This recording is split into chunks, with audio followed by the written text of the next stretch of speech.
Quoi d'extraordinaire si Dieu avait tiré le monde d'une matière préexistante?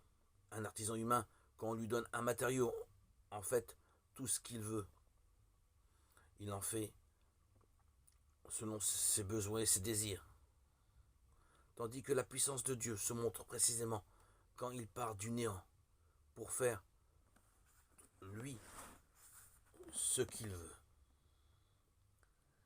La foi en la création de rien est attestée dans l'Écriture comme une vérité pleine de promesses et d'espérance. Ainsi, dans l'histoire, une mère qui avait 7 fils les encouragea au martyre, en disant « Je ne sais comment vous êtes apparus dans mes entrailles. Ce n'est pas moi qui vous ai gratifié de l'esprit et de la vie. Ce n'est pas moi qui ai organisé les éléments qui composent chacun de vous. Aussi bien le Créateur du monde, qui a formé le genre humain et qui est à l'origine de toute chose, vous rendra-t-il dans sa miséricorde et l'esprit et la vie, parce que vous vous méprisez maintenant vous-même pour l'amour de ses lois.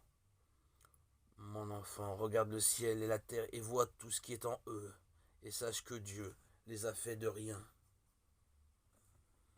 et que la race des hommes est faite de la même manière. Puisque Dieu peut créer à partir de rien, il peut aussi, par l'Esprit Saint, donner la vie de l'âme à des pécheurs en créant en eux un cœur pur, et la vie du corps aux défunts par la résurrection.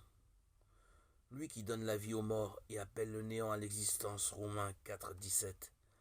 Et puisque par sa parole il a pu faire resplendir la lumière des ténèbres, il peut aussi donner la lumière de la foi à ceux qui l'ignorent.